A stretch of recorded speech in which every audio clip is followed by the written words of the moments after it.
Mga kaibigan, unang yugto po ito ng ating pagsasama dito sa ating channel, Kwentong Kakaiba. Paki-like lang po at paki-subscribe ng aking channel para tuloy-tuloy ang ating mga kwentuhan sa mga susunod na araw. Ngayon po bilang pinakaunang kwentuhan natin, pinakaunang kwento, ang aking ibabahagi sa inyo ay hango sa kwento sa akin ng kaibigan ko, kapitbahay ko, tungkol sa kanyang karanasan noong umupa siya sa isang bahay na kinakatakutan sa isang lugar. Naghahanap ako ng marirentahang bahay bago kasi ako sa lugar, bagong assignment area sa aking trabaho. Sa labas na ng sentro ang pinili kong lugar para kahit papaano hindi na gaanong maingay, may mga kahoy pa rin at hindi gaanong mainit kung tanghali. Sa awa ng Diyos, madali naman akong nakahanap ng mauupahan. Maluwang ang bakuran, may mga kahoy at halamanan. Pwede akong magtanim ng mga gulay sa harapan nito kasi hilig ko rin ang pagtatanim. Palibhasa siguro anak ako ng isang magsasaka. Ang swerte ko kasi mura ang upa, maganda ang bahay, maayos pa ang lahat ng mga gamit, hindi ko na kinakailangang bumili pa.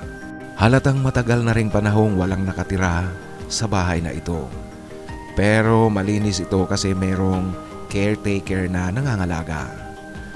Ang itsura nga lang ng bahay talagang lumang-luma, malungkot kung titingnan mo dahil sa malamlam na ang kulay ng lumang pintura. Saka luma rin ang design. Sa tingin ko yung mga disenyo noong dekada 60 o kaya baka nga 50 pa siguro ito. Pero matibay ang pagkakagawa ng bahay. Jackpot ako kasi merong 3 malalaking kwartong tulugan at merong isang medyo maliit. Sa tingin ko ito yung tulugan ng kasambahay kung merong kasambahay ang nakatira rito noon. Maluwang rin ang sala. Ang kusina at ang banyo ay maganda. Ang panahon na ito ay late 80s pa lang. Ang buwan ng upa ay 500 pesos lang. Kung tutuusin noong panahon na iyon, maaaring 1,000 o kaya 1,500 na ang upa sa ganito kalaking bahay. Sa totoo nga lang talaga masyadong malaki ito para sa akin. Subalit kinuha ko na kasi sayang naman ang espasyo. Saka malapit din ito sa aking trabaho, mahigit lang 1 kilometro. Lalakarin ko na lang, tipid na sa pamasahe. Noong araw na lumipat ako, hindi na ako gaanong naglinis at nag-ayos kasi malinis ang buong kabahayan. Palagi itong nililinis at inaayos ng caretaker. Ang tanging ginawa ko na lang ay sinalansan at inilagay sa tamang lalagyan ang mga dala-dala kong gamit. Tinulungan din ako ng caretaker kaya binigyan ko siya ng tip bago umuwi. Tanghali na iyon, pagkatapos umalis ng caretaker, umalis ako para bumili ng soft drink sa kaharap na tindahan. Ang tindahan ay meron ding bilyaran. May mga taong nakaupo sa bangko sa harapan ng tindahan at may mga tao ring naglalaro ng bilyar. Pakalabas ko pa lang ng gate, nagtitingin na sa akin ang mga tao, walang imik. Liban sa tindera noong lumapit ako. Ikaw ba ang titira dyan? Tanong niya sa akin. Ay opo, kalilipat ko lang po ngayon kaya mula po ngayon magkapitbahay na po tayo.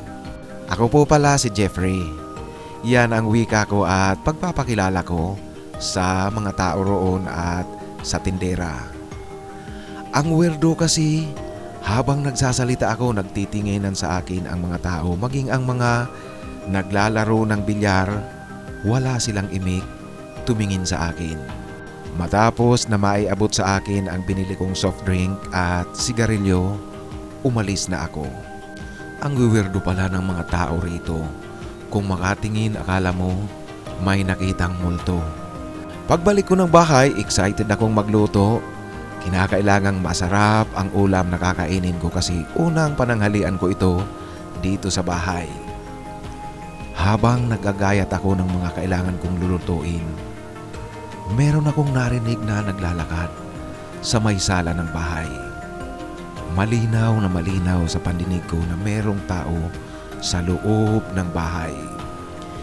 Inisip ko baka yung caretaker bumalik para tingnan ako at kumustahin kung ano ang kalagayan ko. Pero imposible pala kasi nilak ko ang main door at walang makakapasok kung hindi ko ito bubuksan. Tiningnan ko. Wala akong taong nakita sa may sala. Nagpatuloy ako sa paghahanda ng aking lulutuin. Pero habang naghahanda ako, pakiramdam ko merong nakatingin sa akin, tahimik na nagmamasid sa likuran ko habang abala ako. Pinabayaan ko lang ito kasi kahit na nahihiwagaan ako pero hindi ako takot sa mga ganitong bagay. Nagpatuloy ako sa aking pagluluto at masarap talaga ang naluto ko. Ang dami kong nakain noong tanghaling iyon. Tamang-tama naman na merong rocking chair sa may sala nito. Umupo ako dito o kaya humiga pagkatapos kong maayos at mailigpit ang kinainan ko. Akmang napipikit ang mata ko sa antok, parang may nakita akong babaeng dumaan papasok sa isang silid, yung silid na maliit. Hinipo ko ang mata ko para makasiguro kung meron akong nakita o wala. Meron akong naririnig na parang mga yabag sa loob nito. Pero dahil nga sa gusto kong makatulog, nagpatuloy lang ako sa aking pagsisiesta.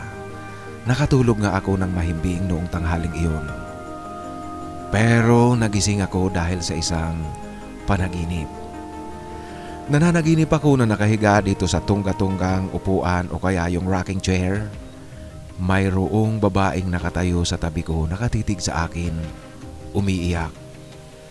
Tapos biglang akmang pupukpukin niya ako ng isang putol na kahoy.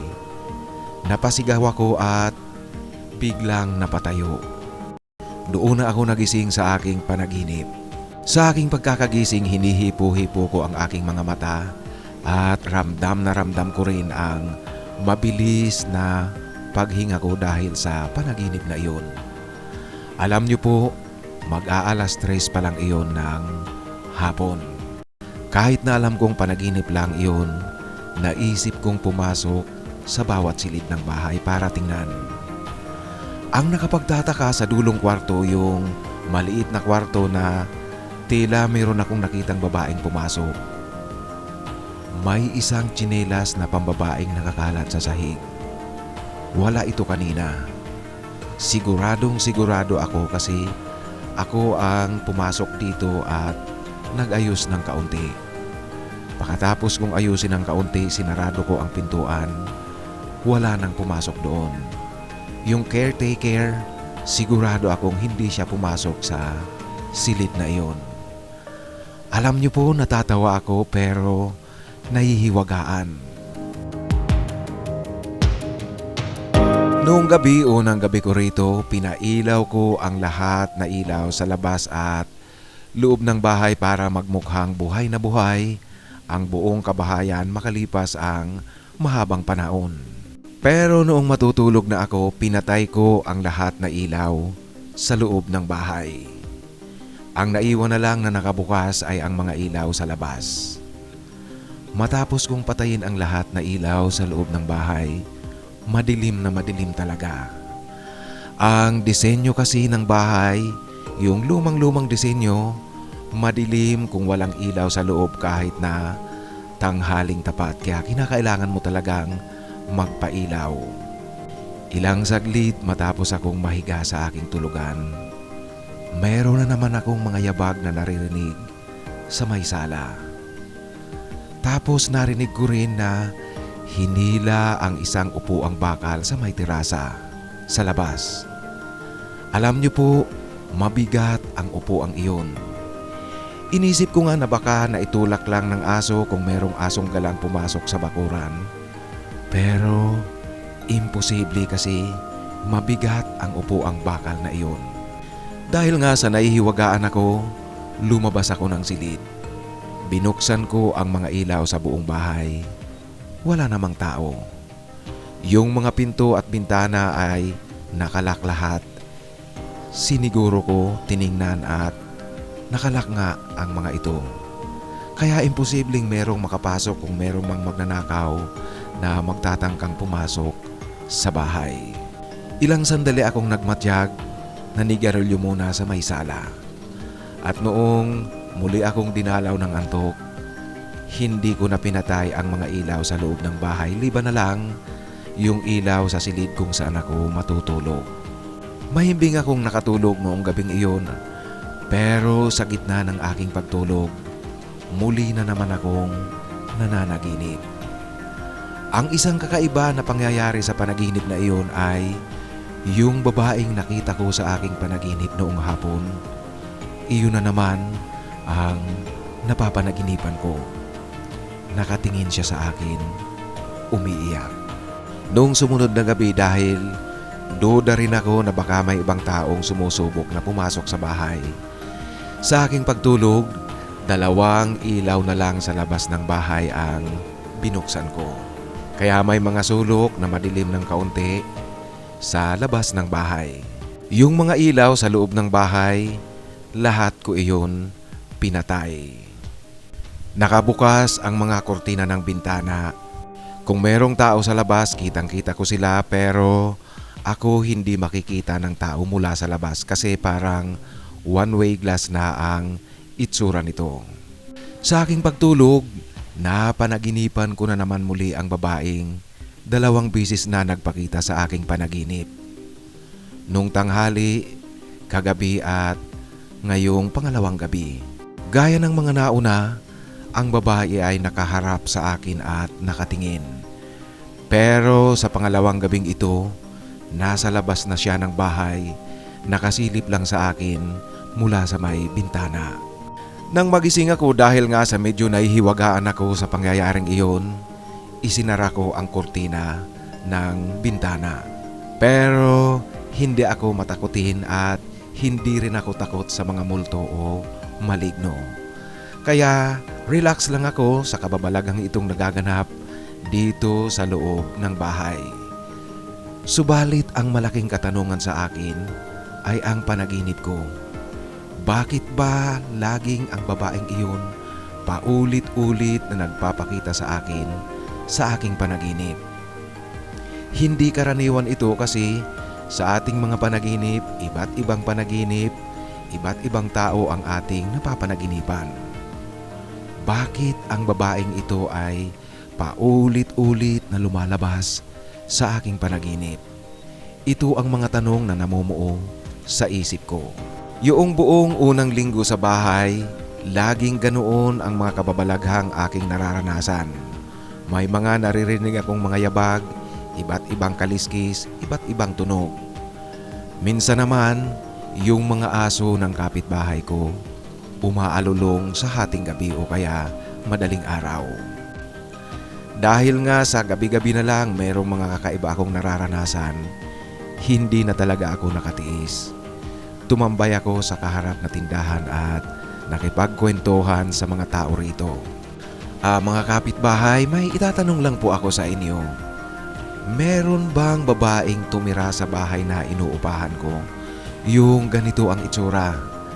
Medyo malapad ang mukha niya na bilugan. Ang buhok niya naman medyo kulot ng kaunti at hanggang sa babang kaunti lang ng kanyang balikat. Maputi siya at sa tansya ko sa aking nakikita sa panaginip, mga nasa 5'2" o kaya 5'3" lang ang kanyang height. Yan ang tanong ko sa tindera at sa mga taong naka-standby doon sa harap ng tindahan. Ay upo, meron pong tumirang babaeng ganyan. Yan ang sagot sa akin ng tindera. Ganoon po ba? Alam niyo po, mula nang lumipat ako rito, palagi kong nakikita siya sa aking panaginip, gabi-gabi. Maging noong unang hapon na natulog ako, yun ang unang panaginip ko sa kanya at mula noon, palaging siya ang nakikita ko sa aking panaginip. Minsan rin po ay may naririnig akong naglalakad sa loob ng bahay. Ito ang pagkikwento ko sa mga taong nasa tindahan at lalong-lalo na doon sa tindera. Kuya naman, huwag niyo naman akong takutin. Yan ang wika ng tindera na takot na takot na. Narinig ng mga naglalaro ng bilyar ang aking kinikwento. Nagsitigil ang mga ito at nakipagkwentuhan. Lahat sila nagsasabi na tumatayo raw ang kanilang balahibo sa katawan sa aking ikinikwento sa kanila. At sa pakikipagkwentuhan kong iyon, dito ko nalaman na meron palang dating kasambahay dito na nagpatiwakal, uminom ng lason. Umibig siya, nagdalang tao, tinakasan ng nakadisgrasya sa kanya, pinalayas ng kanyang mga magulang. Naganap ang masaklap na pangyayaring iyon sa kanyang buhay habang namamasukan siya sa bahay na ito. Dito na rin siya nagpakamatay. Ang babaeng nakikita ko sa aking panaginip ay yung katulong na nagbigti. Francesca raw ang pangalan. At mula noong maganap ang pagpapakamatay ni Francesca ay kinatakutan na ang bahay na ito. Madalas raw umaalulong ang mga aso tuwing hating gabi. Yung mga aso ng mga bahay na nakatira malapit dito sa aking inuupaang bahay. At ayon pa sa kanila, kung gabi raw kung pwede lang na hindi sila dumaan sa harap ng bahay, hindi na sila dadaan dito. Kung gabi, lalong-lalo na kung hating gabi na. Tumatayo ang balahibo ng kanilang katawan tuwing tumatapat sila sa bahay kung saan ako nakatira. At ang takot na iyon ay lalo pang nadagdagan nang pareho na mamayapa ang mag-asawang amo ni Francesca. Mula noon wala nang nakatira dito. Ang mga anak kasi ay nasa ibang bansa at doon na rin naninirahan. Mahigit na palang 20 taon ang nakalipas mula nang magpakamatay ang katulong dito. Matagal na rin ang panahong lumipas mula nang mamayapa ang mag-asawang amo ni Francesca. Ganoon pa man kahit na matagal ng panahon, sariwa pa rin sa mga tao dito ang takot tuwing matatapat sila sa bahay. Ang bahay na aking tinitirhan ay haunted house kung kanilang maituring. Mula noong malaman ko ang malungkot na nakaraan sa bahay na aking tinitirhan, sumagi sa isip ko na marahil hindi matahimik itong si Francesca kaya nagpapakita sa akin, nagpapakita sa panaginip at nagpaparamdam sa pamamagitan ng kung ano-anong mga ingay na aking naririnig. Ginawa ko ang lahat ng mga naririnig ko noon sa aking mga lolo at lola, yung mga kwento at mga dapat gawin. Hinintay kong lumalim ang gabi. Nasa sala ako. Patay ang lahat na ilaw sa loob ng bahay. Nagtirik lang ako ng kandila na siyang ilaw ko sa loob ng bahay. Hinintay kong magparamdam na naman ang mahiwagang elemento sa loob ng bahay. Hindi nga ako nabigo. Kasi nakarinig akong merong naglalakad at mga kalabog sa loob ng silid. Yung mga kalabog ay naririnig ko mula doon sa silid ng naging katulong nito. Sino yan? Francesca, ikaw ba yan? Ito ang wika kong mag-isa. Walang sumasagot syempre kasi mag-isa nga lang ako sa bahay. Tumayo ako at lumapit sa maliit na silid. Kung hindi ako takot sa mga ganitong elemento. Pero aaminin kong nanlamig talaga ang pakiramdam ko at tumayo ang balahibo sa aking balat. Francesca, ikaw ba yan? Huwag kang mag-alala, makikinig ako kung meron kang gustong ipahatid. Sige na, ipahatid mo sa akin at makikinig ako. Ito ang wika ko, nagsasalitang mag-isa para tuloy akong baliw noong gabing iyon. Kasi nga ako lang naman ang nasa loob ng bahay. Naramdaman kong merong bumangga sa akin na isang malamig na elemento. Malakas ang puwersa nito. Napakapit ako sa simentong haligi, malapit sa pintuan. Tapos nakita ko yung kandila na parang naihipan ng hangin gayong wala namang hangin sa loob ng bahay. Akala ko nga mamatay ang lagablab ng kandila dahil sa lakas ng hangin. Yung bentilador, lahat naman nakapatay. Kaya sigurado ako at wala akong naramdamang hangin, liban na lang doon sa isang malamig na elementong bumangga sa akin. Yung mga bintana sarado rin. Nako Francesca, hindi ako kaaway, kakampi mo ako kaya huwag mo akong susubukin. Ano gusto mo kausapin ko yung mga magulang mo? Ihipan mo ang kandila kung gusto mong gawin ko iyon. Isara mo ang pinto at gumawa ka ng ingay kung ayaw mo. Sige na Francesca, kakampi mo ako, nakikinig ako sa iyo at tutulungan kita. Ilang saglit ay nakita ko talagang merong umihip sa kandila. Alam ko na kung ano ang ibig sabihin nun. Okay Francesca. Walang problema pero may problema pala kasi hindi ko kilala at hindi ko alam kung nasaan ang mga magulang mo. Kaya bigyan mo ako ng ideya kung saan at kung paano ko sila hahanapin. Ito ang wika ko muli, pakikipag-usap sa hindi ko nakikitang kausap ko.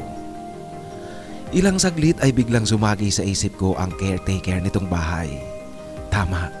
Siya ang tatanungin ko kung paano ko matutuntun at kung saan ko hahanapin ang pamilya ni Francesca.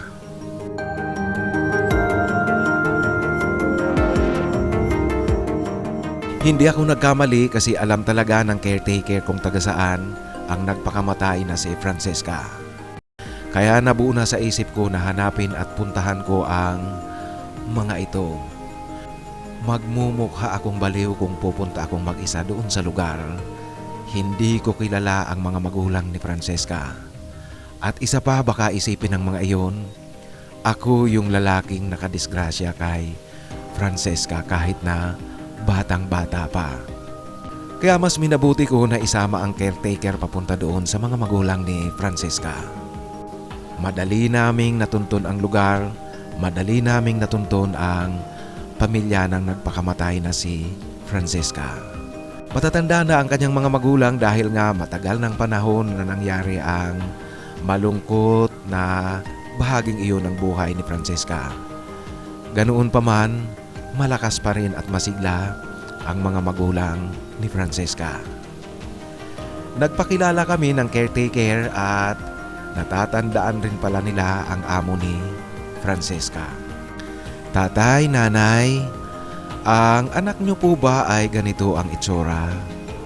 Yan ang tanong ko sabay inilarawan ko kung ano ang nakikita ko sa aking mga panaginip. Ipinakita nila ang isang larawan ni Francesca. Yun ang tanging alaala nila sa kanilang anak. Medyo lumang-luma na, meron ngang mga kupas ng parte sa larawan pero malinaw pa rin na si Francesca ang nakikita ko sa larawan.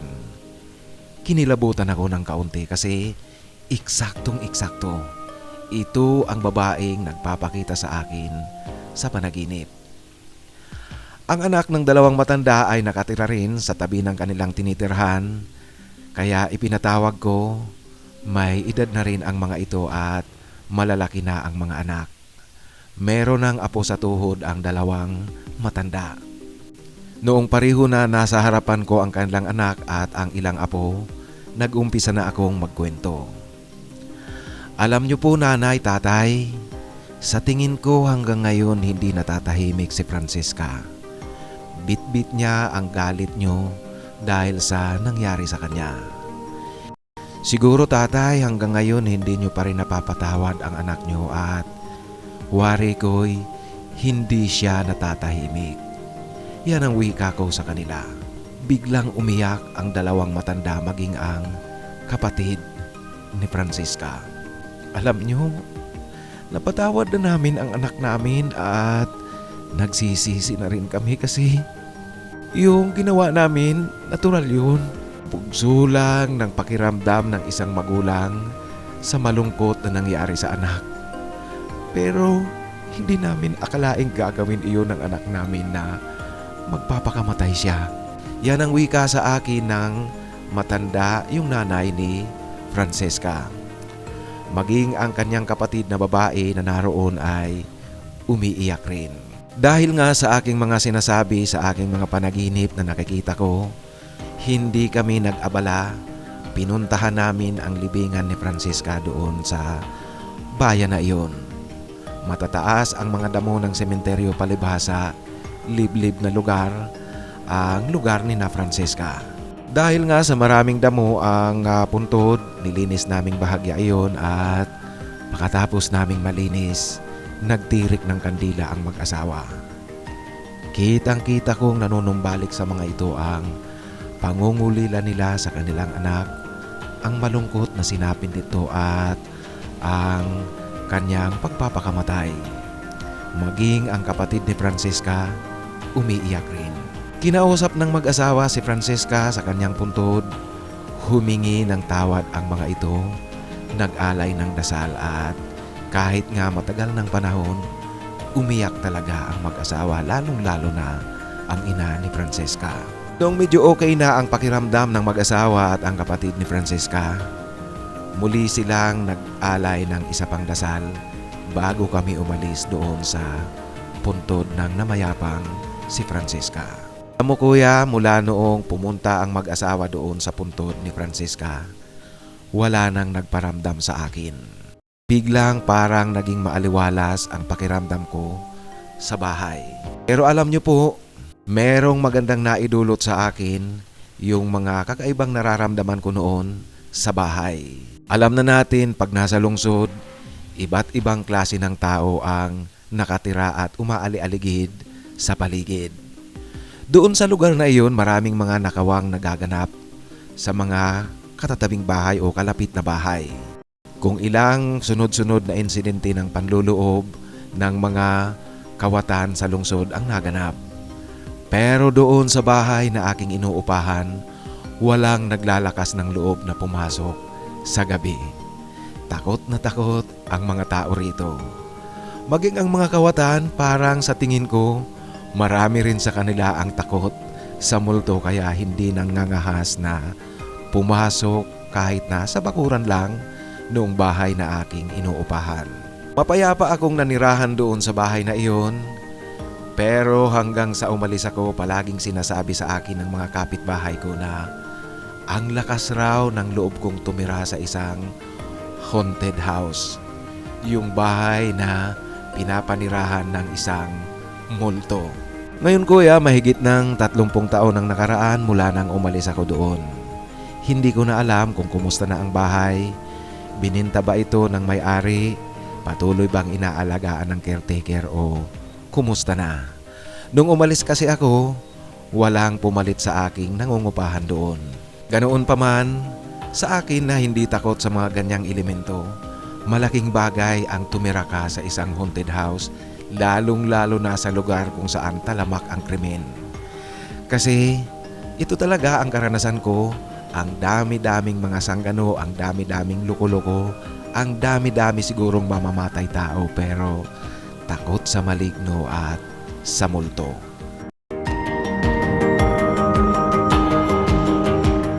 Maraming salamat Jeffrey. Si Jeffrey ay kapitbahay ko. Mga kaibigan, gaya ng sinabi ko, itong unang bahaging ito ng ating kwento ay hango sa kwento ng aking kaibigan at kapitbahay. Kung meron po kayong mga kwentong kakaiba, ipadala lang sa aking email. Maraming salamat po at sa muli po, sama-sama ulit tayo sa sunod na kwento ng ating pag-uusapan.